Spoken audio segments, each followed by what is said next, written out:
why did it make it to the price point that I assumed it would in 1 week's time? If it does not, ask the same key word. Why?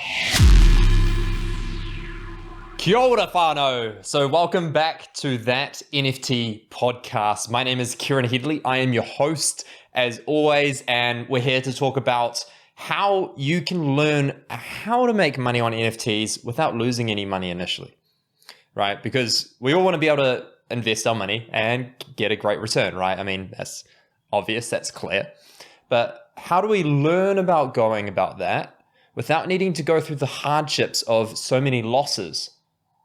Now, here are 4 key steps that you can take in order to practice and learn what is a good NFT project and what is not a good NFT project without you needing to go through so many hardships, rug pulls, scams, and yeah, just terrible overall projects and then losing a bunch of money. So these are usually what you'd look at when you're looking at maybe stocks as well.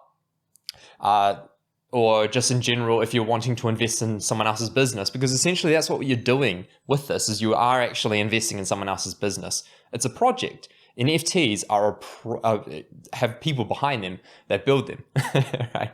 So that comes to our very first point, which is how much can you trust the person behind the project?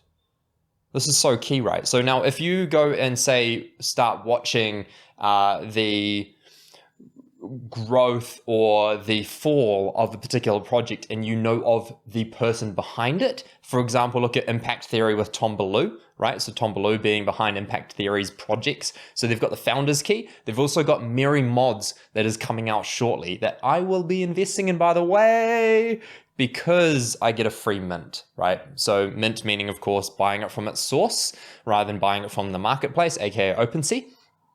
And so Christmas one, I'm just going to sort of drop this in here because I think it's a great project. This is not financial advice, guys. All right, you make your own decisions, do your own research. This is just something that I'm going to be going for. What you decide to do is up to you. I think this is a great long-term project, and I get a free mint because of the fact that I have a legendary key and a heroic key from his Impact Theory founder's key project, right? So you look at that project and you can ask yourself, okay, how well is this doing? Well, right now it's not doing that well. So you might actually look at the project and think, okay, well, Tom Ballou might not be good for the NFT space, right? But when you actually delve much deeper into the community, you'll start to see that actually, in general, it is going well because the community behind it is still so strong. And you can tell based on the community that's behind it, based on not just the roadmap, but the fact that they've been executing on the roadmap is showing a great level of trust, right? Now, where you can find project roadmaps, because when I say the word roadmap, people might be like, what do you mean? Go to a project's Discord or website. And generally in the Discord, you'll find that there'll be a feed point that will be titled roadmap, and you can go there and you can find it. But usually there's going to be a much more detailed roadmap if you go to the website of the NFT project, right? Almost every single NFT project that I've seen has a website behind it, right? And you can go to the website, you can find out their roadmap. Usually they're going to have a roadmap link, and you can have a look what they're planning to do. Doesn't mean that they will do it all the time, okay? Many NFT projects, don't execute on their roadmap. So you got to be careful with that. You got to actually look at, coming back to the first point, who is behind it, right? Now, that's one part of it, is maybe you're looking at someone who is behind an NFT project that is already successful or already doing well or already has established a great community and will most likely establish another great community. So you can watch the people, then you can get an understanding of what kinds of people are great at these sorts of projects as well. So now not only do you have individuals in mind, names, aka Gary V is a great one, okay? Aka that's i.e. Gary V. That was a terrible utilization of what are the little, I can't remember I can't remember the word for when you use the letters instead of the words anyway. Not abbreviations, no. Anyway, you guys know what I mean. So Gary V is bringing up VFriends 2 in quarter 2 of next year. So that'll be April, May, or June by the sounds of it. And with VeeFriends 2 coming out, it's clear that VeeFriends 1 has done significantly well compared to most NFT projects out there. So you can tell that while he's already been successful with that, therefore he's likely to be successful with the second one as well, even though most of his attention goes towards the first. So that's always a great one to look at, so long as you get into those projects early, that is.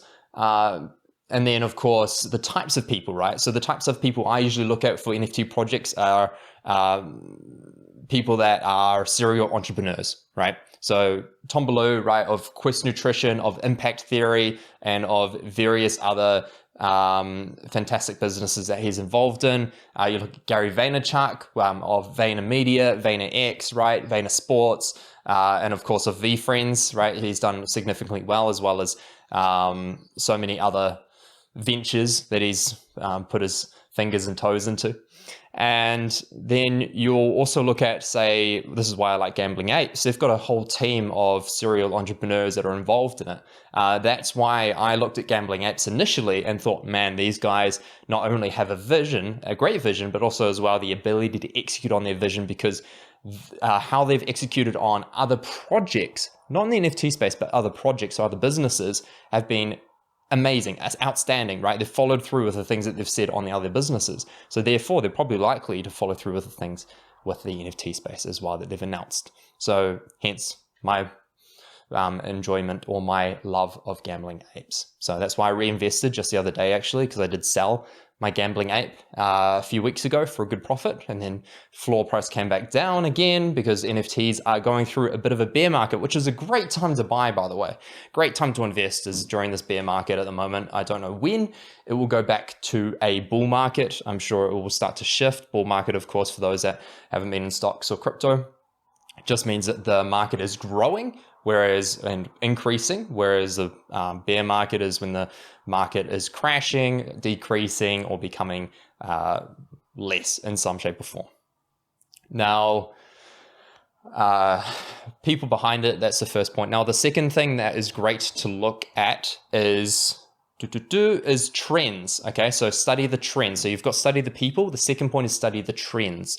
Right, so a great example of trends that have done very well are the pixelated versions, sort of like the 1970s/80s sort of Game Boy figures, where they take like an 8-bit JPEG and then they blow it up into, a full-on scaled JPEG, and now it's just like these big blotches of pixels that make up the art piece. In other words, i.e., there we go, right utilization of it, CryptoPunks. Okay, now CryptoPunks right now, the cheapest one that I've seen go anyway recently when I was looking at the OpenSea trades was around about 700,000 USD, just a little bit over, and that's, there's 10,000 of them, but there'll only ever be 10,000 of them. And I was just doing a story yesterday on the NFT podcast Instagram. If you're not on there already, I do a lot of other stuff on there that I don't do on the podcast that you can tune into. But I was talking about how CryptoPunks right now are undervalued significantly because they are basically the face of NFTs. And because there's so few users in the NFT space compared to what there will be in the next 3 to 5 years, that's just going to increase the overall valuation and perceived valuation, overall valuation of CryptoPunks. So in other words, the value will go up because there's going to be a greater demand for them, because there's going to be more people in the marketplace wanting something like a CryptoPunk, especially when things like fractionalization come into play, which means that you can now then own a piece of an NFT. I'm sure that will come into play at some stage, while people will try to attempt it anyway. Don't know if it will be successful in an attempt, because I think people like the idea that it is fungible, meaning there's only one of them, and then because I'm the owner of just this one and no one else, right? There's that sense of there's that sense of ownership and that social currency that's involved with that sense of ownership. I mean, at the end of the day, if I shared the ownership of a Ferrari with someone else, it wouldn't be as awesome as if I own the whole Ferrari myself, right? So that's my point. So study the trends, right? You look at CryptoPunks, there's a lot, there's these pixelated ones. There's IMX Punks, which is coming out on Immutable X, which is the new marketplace for the Ethereum blockchain for NFTs. is Immutable X. So just immutablex.com, I believe, or something like that. You can just Google it, you'll find it. But it's layer 2 of Ethereum, which means that there's going to be no gas fees, so no exchange fees. It's just basically you're only paying the fee that actually says how many Ether you're paying it for. Ether being the coin of Ethereum, or the token of Ethereum that you use to buy things, right? So now, if you look at other things like crypto apes, there's crypto Kongs, I think they're called. I can't remember what they're called, but you look at these different crypto something rathers, right? And they do really well, really, really well. A lot of them, right? But then there's cryptodes as well, right? Cryptodes are doing well as well. They're not doing too well compared to what they were doing, but these pixelated images seem to do really well before. I don't know about now. I don't know about going forward, but just simply because up until now, people have seen the fact that CryptoPunks have done so well. The pixelated images seem to do well. Why don't we do the same, right? So people have followed that trend, and some of them have done well. Some of them have done terribly, right? Some of them have flopped because they've been money grabs. So in other words, the people behind the projects have simply just wanted a bunch of cash from selling the NFTs and then not had a vision with the NFTs, so they flopped. In other words, the project just flops because people realized, oh, right, great. These NFTs are now worthless because the people behind them aren't doing anything with them, and therefore the community's perceived value of the NFTs goes down. And that's what decreases the actual value of the NFT, because people now start selling the NFTs, realizing, oh, these are worthless, let's get out of this project. So they sell it, and then people try to undermine each other with price. So basically it's a race to the cheapest, and as demand decreases, but as supply is increasing because of the fact that people are wanting to sell, of course, the floor price plummets. But, oh my gosh, floor price plummets. Try to say that very quickly 3 times. Now, another trend is apes. So you see a lot of apes. So, you know, like I said, crypto apes, you see the crypto Kongs or whatever they're called. I can't remember what they're called now. You will see gambling apes. You'll see so many ape projects. You'll see that in VFriends, within the VFriends space, there are apes within the VFriends 10,255 tokens. There are so many apes as well, and they do quite well, right? So even the apes within certain projects will do well because of the fact that apes seem to be a hype idea or identity, right? And the reason why apes is such a big thing is because of 2 reasons, right? One is because of Bored Ape Yacht Club, right? Hence why, you know, because that's done so well, that's the second most valuable NFT project that exists at the moment, of course, underneath CryptoPunks. And then, of course, there's a word where you say, or a term that you might say, called ape in on a project, which means that you don't know much about the project, but you saw the project and you jumped in on it. In other words, you just bought an NFT piece of that project, which means I aped in on the project. So that's just some lingo you might see within the NFT space as well. So apes is another one. And then Gary Vaynerchuk has been talking about, who's really big in the NFT space, has been talking about how photography NFT projects are going to start doing well. So you actually, there's one called Twin Flames.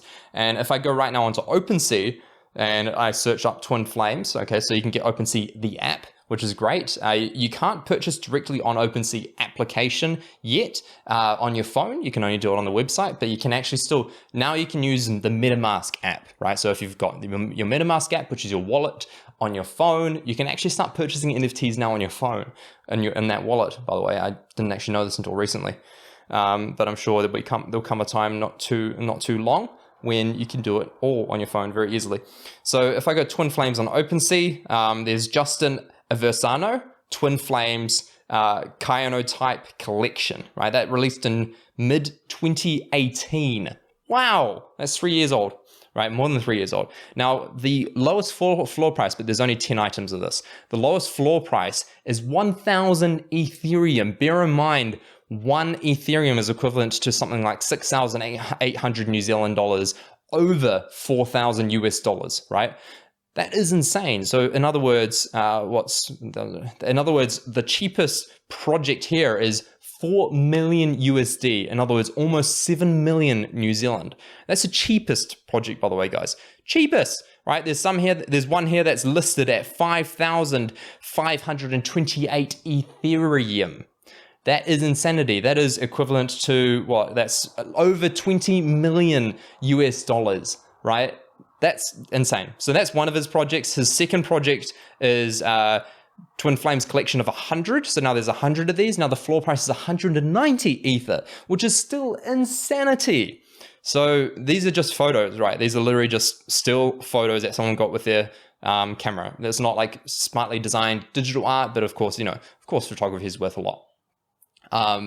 But depending on who's behind it. Now, because of course he's a famous photographer, his work is valued highly, right? Now, I'm assuming that if you bought the NFT project, you'd also get the downloadable. So that being a big project that's blown up fairly recently, from my understanding anyway, that I feel like is going to lead the way for photography projects, the way that CryptoPunks has led the way for still image projects, in the way that so many other artists have led the way for GIF projects, right? So moving motion sort of image projects. There's just so many different projects where certain projects are leading the way with their own thing, right? So for example, VFriends is leading the way with project utility, right? Because, I've got a VFriend, so I get access to VCon, right? So again, it's just looking for these trends. Now, there's so many projects bringing real life utility, like Gambling Apes does parties. I just invested it the other day into Fat Apes, which also as well does, I think, like twice a year meetups in the States, right? And I'm going to go to the States next year, so I'm going to go to some NFT meetups. Woo! So yeah, that's the other thing, is follow the trends, or look for the trends, or study the trends and see what trends are doing well. So there'll be more trends to come for sure. So sort of look, so keep an eye out for those trends. The other thing as well that is fantastic as a tool is find projects that you think will do well and watch them for a week.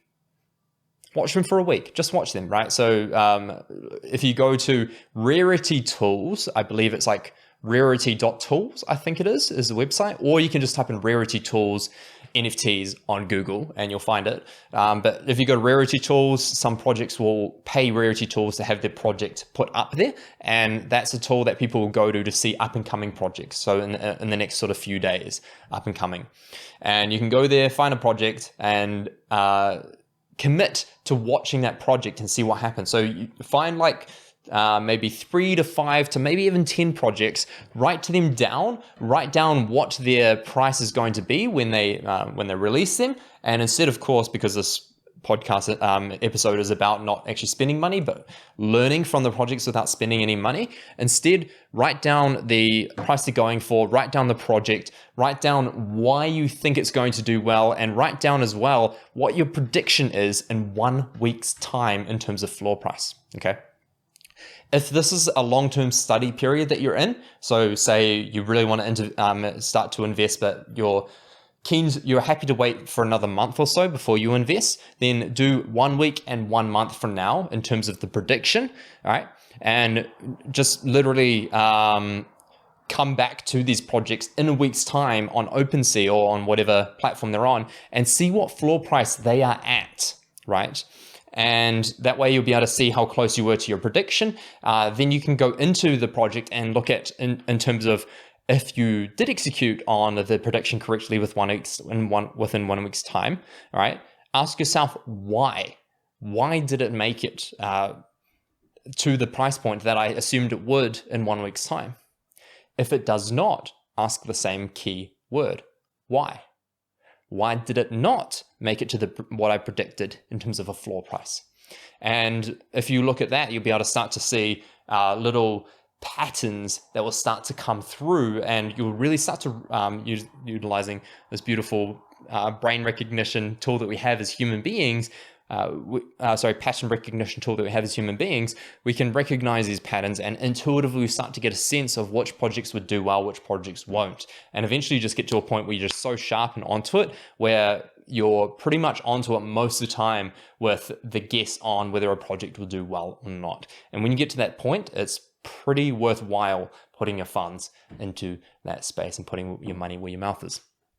And then, of course, if you've got a more long-term vision for a project, then yeah, you've got the 1 month prediction. Again, ask why did it succeed and or why did it fail?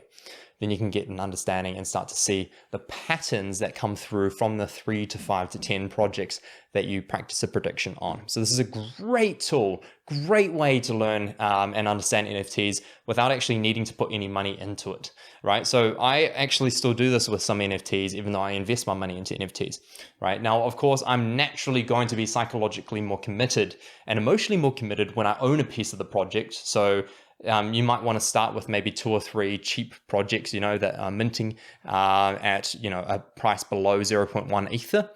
And then, you're naturally going to be more emotionally committed. So you're probably going to be in the Discord, you're going to be amongst the community, you're going to be watching it more often. So you'll really get an understanding of how it's working. So that's definitely the better way to go about it. But if you don't want to spend any money at this point in time, that is the best strategy, in my opinion, to go about learning about what works and what doesn't in NFTs.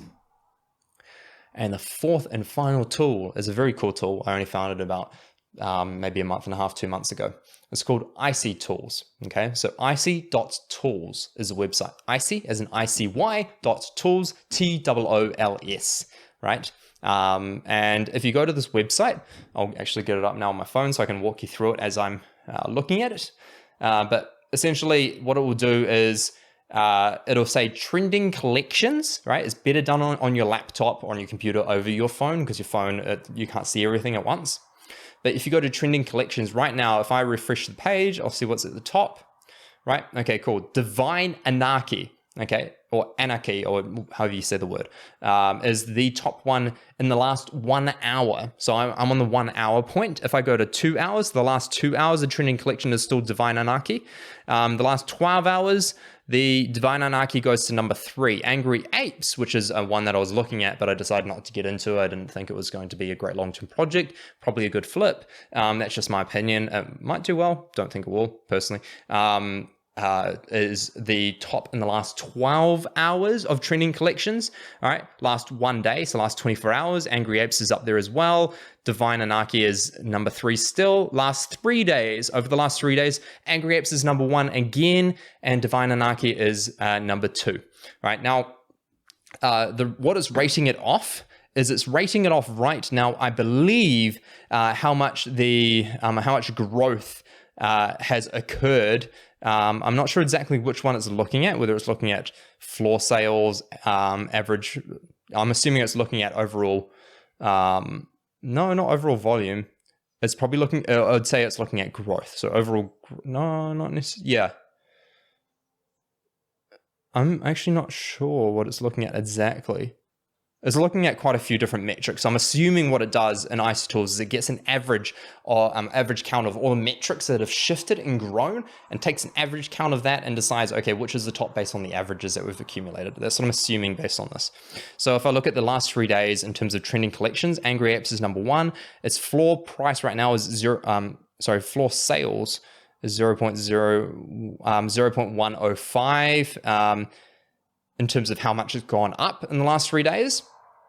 The average floor price right now is around about 0.2, it's saying. The volume traded is 470.5 Ether just in the last 3 days, and the amount of sales is over 2,000 sales. Now, I can actually go and click on Angry Apes on Icy Tools.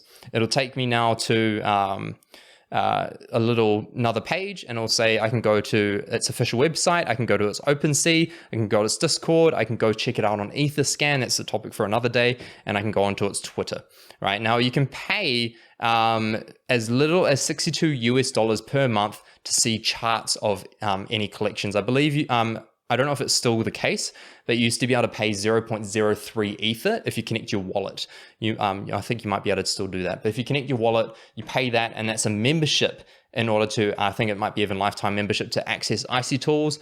I don't know if they still do it, but it seems like they're doing a premium at $62 per month, which is probably the substitute or the new way to go about it. Now I'm going to go check out Angry Apes on OpenSea. So now I'm loading on OpenSea and see what the floor price is. So the floor price now is 0.18. So it's gone down a little bit since IC Tools last took their records. So of course, IC Tools isn't purely up to date. So it's not up to date by the minute or the second, but I think it's every few minutes or so, or whatever that is.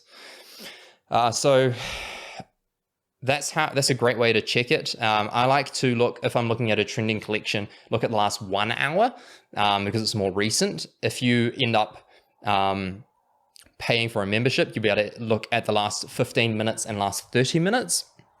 So that way you can get into a project early as it starts to rise.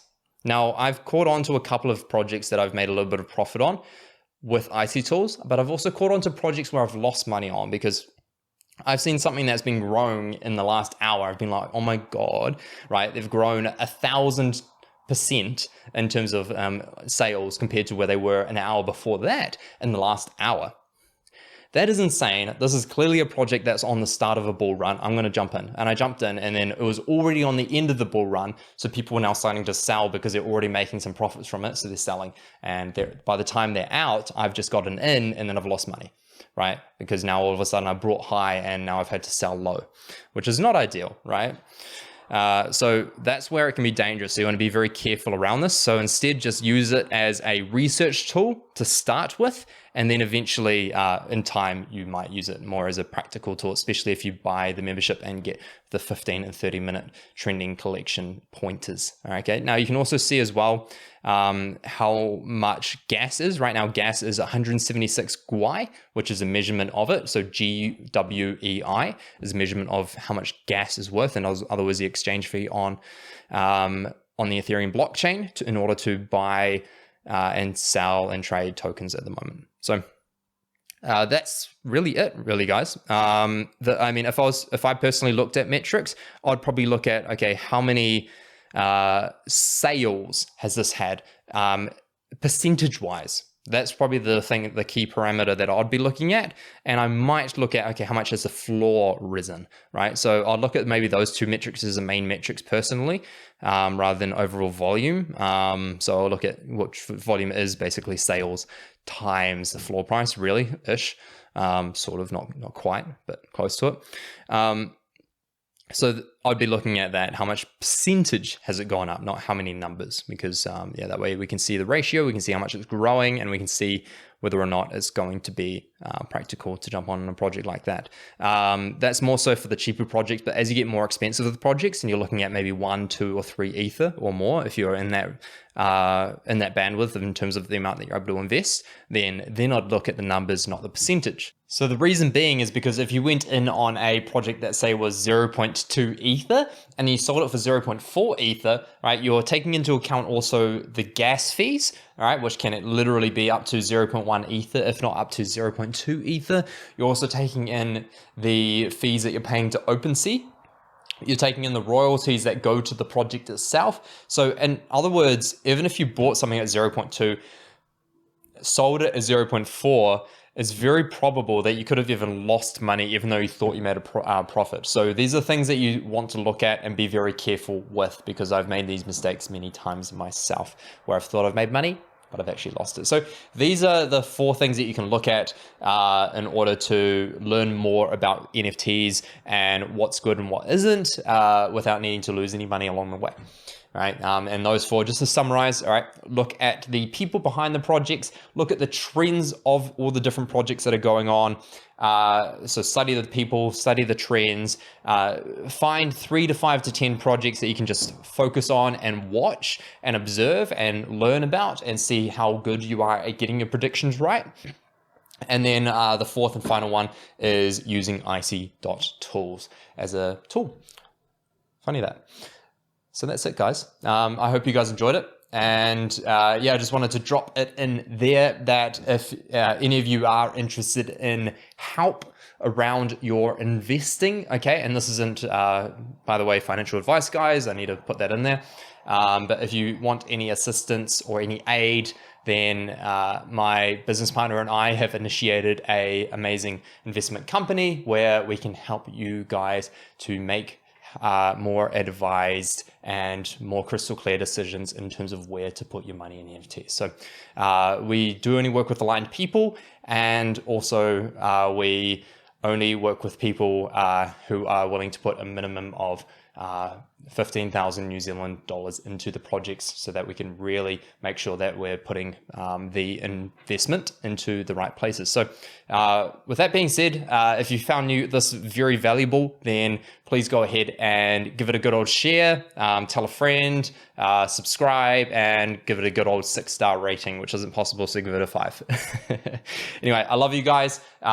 This really helps us reach more people, and also as well helps me bring you guys more content, because the more views and ratings that this podcast gets, the more likely I am to jump on here more often, more frequently, and give you guys the information that I want to give you guys. So lots of love, guys. Have a beautiful day, beautiful evening, and I will see you next time. Bye.